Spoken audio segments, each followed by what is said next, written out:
Hey everyone, कैसे हो तुम सब लोग। तो आज शुरू करने वाले हैं हम अपना lecture 5 that is about the pollen grains. And इस लेक्चर में हम डिस्कस करेंगे structures and the development of pollen grain. ठीक है, तो बढ़िया टॉपिक है, लेकिन उससे पहले एक बढ़िया गुड न्यूज दे रहे थे तुमको। तो गुड न्यूज ये है कि हमारे चैनल के ऊपर हमारे पहले 1000 सब्सक्राइबर्स कंप्लीट हो चुके हैं। ठीक है, 1000 सब्सक्राइबर्स कंप्लीट हो चुके हैं, हमारी 1K की फैमिली बन चुकी है। बट अब कई सोचते होंगे कि एक चैनल के ऊपर 1K सब्सक्राइबर्स तो बहुत छोटी चीज है। तो सबसे पहली बात तो कि ये अगर मैं बात करूं किसी गेमिंग या फिर किसी एंटरटेनमेंट कैटेगरी में, तो वहां पर शायद ये चीज छोटी हो सकती है, बट ये एजुकेशनल कैटेगरी है। एंड एजुकेशनल में भी ये लेक्चर वाली कैटेगरी है। तो लेक्चर वाली कैटेगरी में अगर मैं बात करूं तो सीधे अक्षरों में हमारे चैनल के ऊपर अभी हमारे फर्स्ट 1000 स्टूडेंट्स जुड़ चुके हैं हमारे साथ।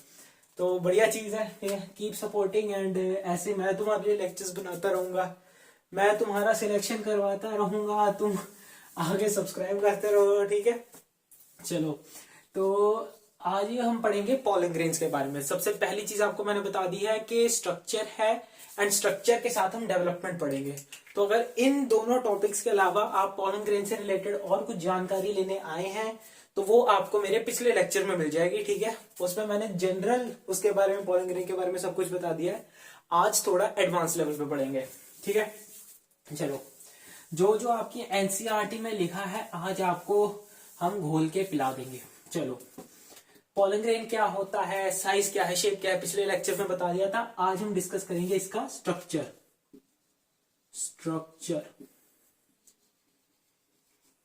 ठीक है, तो पोलन ग्रेन का अगर मैं कुछ स्ट्रक्चर बनाऊं तो देखो, ये तुम्हारा पोलन ग्रेन है। ठीक है, अब ये जो पोलन ग्रेन है इसके ना आसपास ऐसे करके एक आउटर लेयर होती है। इस लेयर को हम कहते हैं एक्साइन। सोचने वाली बात है एंड समझने वाली बात है कि ये जो एक्साइन है, दिस एक्साइन, ये एक्साइन जो है कंटिन्यूस नहीं होती। ठीक है, ये एक्साइन कंटिन्यूस नहीं होती। लाइक अगर मैं न्यूक्लियस की बात करूं तो न्यूक्लियस के अंदर न्यूक्लियर पोर्स होते हैं। ठीक है, न्यूक्लियस के केस में न्यूक्लियर पोर्स होते हैं, वैसे इसके अंदर भी पोर्स होते हैं। ठीक है, एंड इन पोर्स को हम क्या कहते हैं, इन पोर्स को हम कहते हैं जर्म पोर्स। ठीक है, फंक्शन क्या है इनके आगे बताऊंगा, बट एक बात याद रखना कि ये जो आपके जर्म पोर्स हैं इनका नंबर वेरी कर सकता है। ठीक है, मैंने 3 बनाए हैं, इसका ये मतलब नहीं कि 3 ही रहेंगे। ठीक है, इनका नंबर जो है वेरी कर सकता है। ठीक है, चलो अब ये है जी आपका पोलन ग्रेन। अब पोलन ग्रेन में आपको यहां पर क्लियरली 2 लेयर्स और एक टाइप के पोर, यानी कि अगर मैं बात करूं इनर लेयर की, तो इनर लेयर हमारे पास होती है इंटाइन। ठीक है, इनर लेयर हमारे पास होती है कौन सी, इंटाइन। एंड अगर मैं बात करूं बाहर वाली लेयर की, तो बाहर वाली लेयर एक्साइन। याद रखने का तरीका सिंपल है, बाहर जाना मतलब एग्जिट करना, एग्जिट मतलब एक्साइन। ठीक है, EXI से याद रखना। एंड इन का मतलब होता है अंदर, तो इंटाइन यानी कि अंदर वाली लेयर। ठीक है, इनर लेयर इंटाइन, बाहर वाली layer exine. Now this exine मैंने बताया this is not continuous, is क्योंकि due to the presence of the germ pore, germ pores. ठीक है, इनकी प्रेजेंस होती है जर्म पोर्स की। चलो अब एक एक करके थोड़ा डिटेल में पढ़ते हैं कि एक्साइन, इंटाइन एंड जर्म पोर हमारे पास होते क्या हैं। ठीक है, चलो सबसे पहले देखते हैं एक्साइन के बारे में। तो एक्साइन हमारे पास आउटर मोस्ट लेयर होती है। ठीक है, एक्साइन आउटर मोस्ट लेयर होती है एंड कंटिन्यूस नहीं होती। किसकी वजह से, जर्म पोर की वजह से।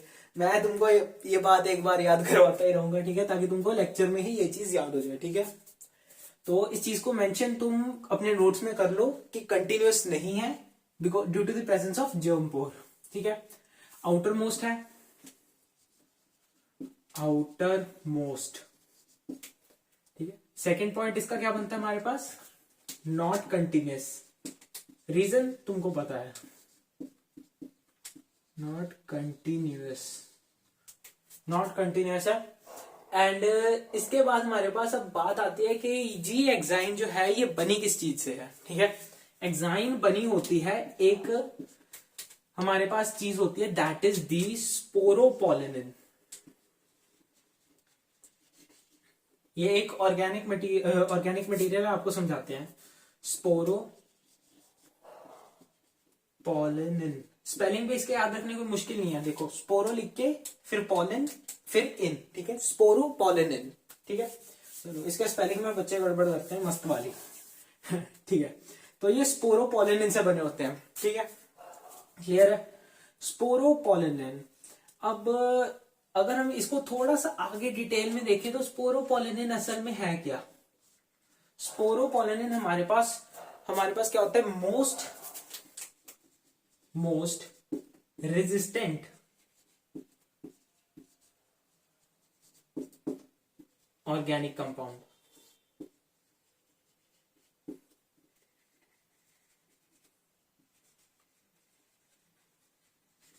Sporopollenin is the most resistant organic compound, ठीक है। चलो ये हमने बात कर ली किसके बारे में, एग्जाइन के बारे में। अब बात कर लेते हैं एंटाइन के बारे में।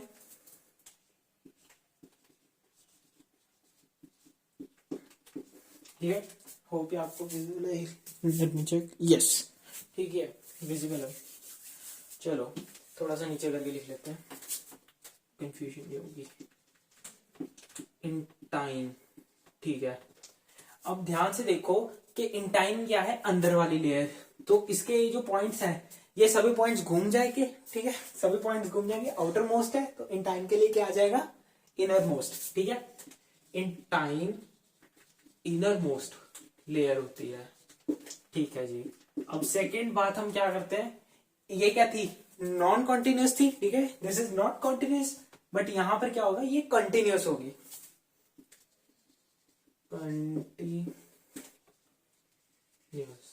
क्यों कंटिन्यूस होगी, क्योंकि यहां पर कोई जर्म पोर नहीं है, ठीक है, यहां पर कोई जर्म पोर नहीं है हमारे पास। तीसरा पॉइंट हमारे पास बनता है, अब यहां पर मैंने बताया था that exine is made up of sporopollenin, sporopollenin से बनती है। अब इंटाइन किससे बनेगी, intine is made up of, intine किससे बनती है, intine is made up of pectin, pectin plus में सेल्यूलोस, पैक्टिन प्लस में सेल्यूलोस। एंड जब हम पैक्टिन प्लस सेल्यूलोस करते हैं तो ये हमारे पास जो चीज बनती है, जो हमारे पास हमारा माल बनता है, जो मसाला बनता है जिसे हम कह सकते हैं, दैट इज पैक्टोसेल्यूलोस, पैक्टोसेल्यूलोस, ठीक है। ये हमारी होगी एक्साइन इंटाइन के बारे में। अब जी एक चीज और है जो हमको देखनी है, दैट इज जर्मपोर। अब भैया जर्मपोर किस लिए होता है, जर्मपोर सिर्फ एक काम के लिए होता है, that is we can say germination of pollen tube, germination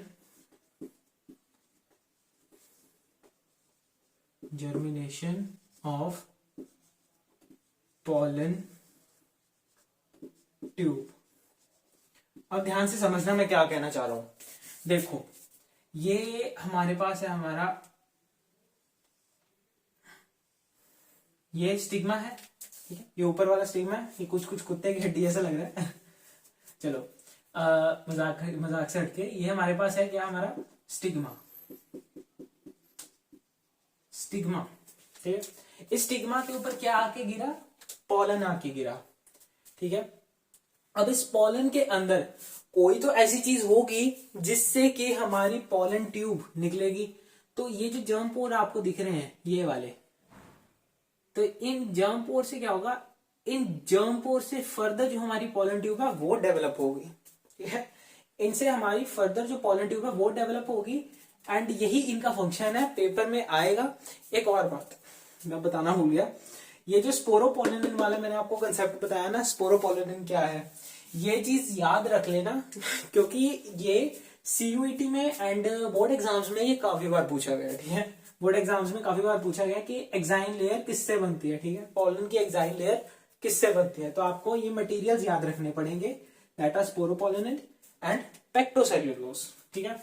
and germ pore का क्या काम है, जर्मपोर का काम है जर्मिनेशन ऑफ पॉलन ट्यूब करवाना, यानी कि इसी से हमारी फर्दर पॉलन ट्यूब बनेगी, ठीक है। चलो ये तो होगी बात स्ट्रक्चर की। अब हम बात करते हैं कि पॉलन ग्रेन जो है, एक पॉलन ग्रेन आया, अब इस पॉलन ग्रेन की डेवलपमेंट कैसे होगी, ठीक है, इस पॉलन ग्रेन की डेवलपमेंट कैसे होगी। तो अब हम पढ़ते हैं डेवलपमेंट ऑफ पॉलन ग्रेन। तो अब समझते हैं कि डेवलपमेंट ऑफ पॉलन ग्रेन की स्टोरी क्या है, ठीक है। कहानी शुरू करते हैं हम एक पॉलन ग्रेन से। ये है हमारा एक पॉलन ग्रेन है, ठीक है, ये हमारा एक पॉलन ग्रेन, एक्साइन बनाया, ठीक है, ये इंटाइन बनाया अंदर,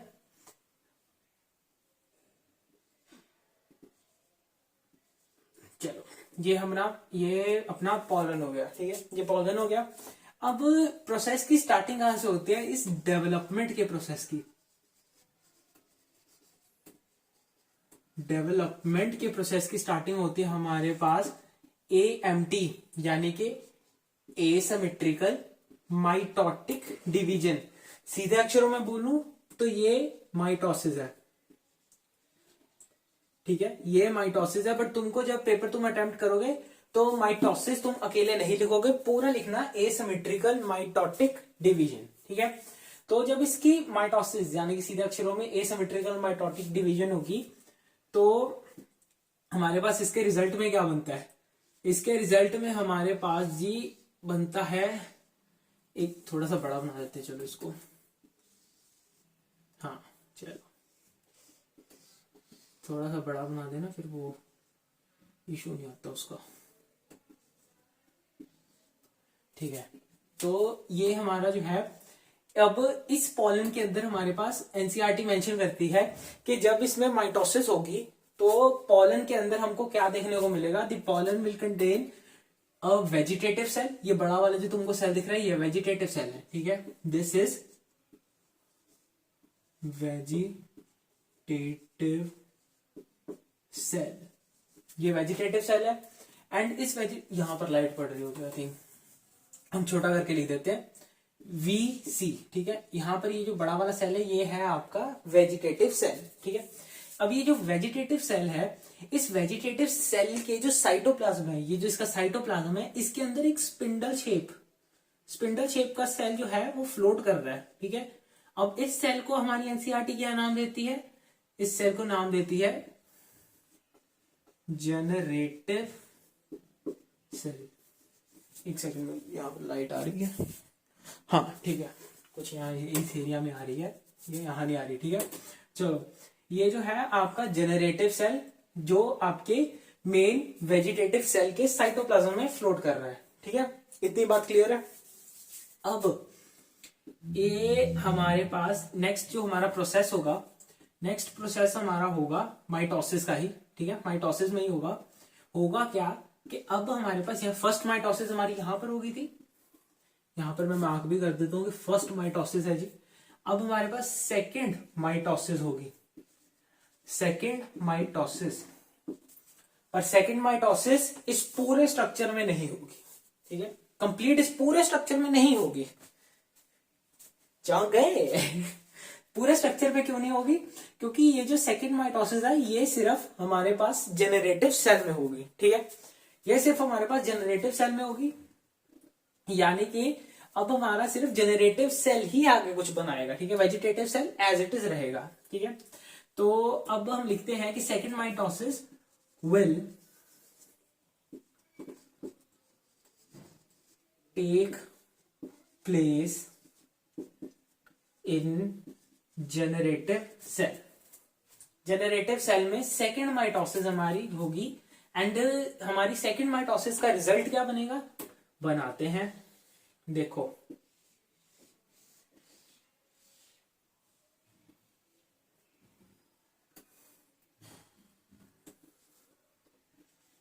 ठीक है, इसका रिजल्ट क्या होगा हमारे पास सेकेंड माइटोसिस का, सेकेंड माइटोसिस का रिजल्ट हमारे पास ये होगा कि हमारा वेजिटेटिव सेल यानी कि बड़ा वाला सेल तो एज इट इज रहेगा, ठीक है, ये हमारा वेजिटेटिव सेल जो है ये एज इट इज रहेगा, ठीक है, इसको कुछ छेड़छाड़ नहीं होगी इसके साथ, मेन छेड़छाड़ होगी हमारे जेनरेटिव सेल के साथ, क्योंकि इसी में माइटोसिस हुई थी, ठीक है। तो अब ये जो जेनरेटिव सेल है, माइटोसिस के बाद ये हमारे दो मेल गैमेट्स में कन्वर्ट हो जाएगा, ठीक है। तो अब ये क्या बना देगा हमारे, ये बनाएगा दो मेल गैमेट्स, ठीक है, दो मेल गैमेट्स बनाएगा। एंड नाउ अब ये जो हमारे पास स्ट्रक्चर बना है, ये हमारा फाइनल स्ट्रक्चर है। एंड इसमें हमारे पास क्या हमको देखने को मिलता है, इस स्ट्रक्चर में हमारा ये पूरा एक 3 सेल स्ट्रक्चर है, ठीक है। इसकी मैं बात करूं तो ये जो सेकंड हमारे पास फर्स्ट माइटोसिस के बाद हमारे पास जो बना था, फर्स्ट माइटोसिस के बाद हमारे पास एक वेजिटेटिव और एक जेनरेटिव सेल बना था, ठीक है। एक वेजिटेटिव एक जेनरेटिव, कितने सेल हुए, 2 सेल हो गए, ठीक है। सिंपल सा गणित है ठीक है। चलो, यानी कि ये हमारा है, थोड़ा सा इधर लिख लेते हैं, चलो इधर लिख लेते हैं, ये हमारा है 2 सेल्ड पॉलन, 2 सेल्ड पॉलन लिख लो या 2 सेल्ड पॉलन ग्रेन लिख लो, एक ही बात है, ठीक है। लेकिन अब जो हमारे पास बना है, एक vegetative cell and 2 gametes, 2 male gametes, यानी कि अब जो हमारे पास बना है दैट इज 3 सेल्ड स्ट्रक्चर। अब नाउ तुमको एक सिंपल सा गणित समझाते हैं, ठीक है।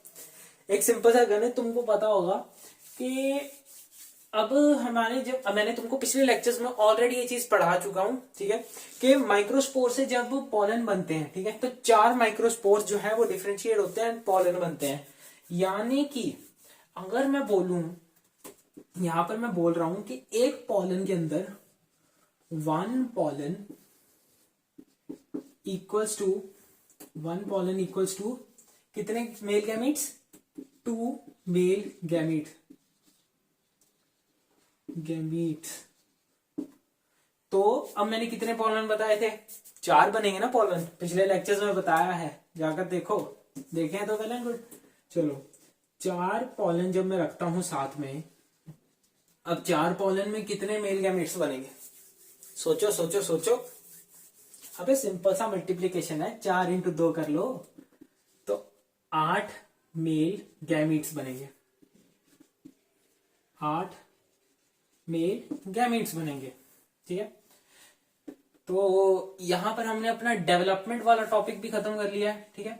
अब नेक्स्ट लेक्चर्स में हम दूसरे फर्दर जो आपको टॉपिक्स कराने हैं उनके साथ सामने आएंगे। तो चैनल को सब्सक्राइब कर लो, चैनल के साथ जुड़ने के लिए इस फैमिली को और बड़ा करो, ठीक है। एंड जिन्होंने सब्सक्राइब किया, फर्स्ट ऑफ ऑल हाथ जोड़ के thank you for supporting. And next lectures के लिए सब्सक्राइब करो, नोटिफिकेशन वाले आइकन यानी कि बेल आइकन को तुम ऑन कर लो, एंड लाइक करो इस सेशन को, ठीक है। नेक्स्ट लेक्चर बहुत जल्द लाएंगे, ठीक है, बहुत जल्द उसके ऊपर काम शुरू करेंगे। Till then keep learning and goodbye guys. अब वैसे तो तुमको हम जाने नहीं दे सकते, तो तुम्हारे लिए क्वेश्चन है, ठीक है, कमेंट में इसका आंसर देना कि जो मैंने आपको भी 3 सेल स्ट्रक्चर बनाकर दिखाया है, ठीक है, इस 3 सेल स्ट्रक्चर जिसके अंदर 2 मेल गैमेट्स है, इसका दूसरा नाम क्या है, ठीक है। ये आपको कमेंट्स में लिखना है, एंड मैं कमेंट्स रीड करता हूँ, सबको पता है, ठीक है। तो कमेंट्स में जिसका आंसर ठीक होगा, ठीक है, जिसने सही आंसर दिया उसका आंसर मैं पिन करूंगा एंड हार्ट भी दूंगा उसको, ठीक है। कमेंट में उसको मैं हार्ट दूंगा, तो जल्दी से इसका आंसर दो।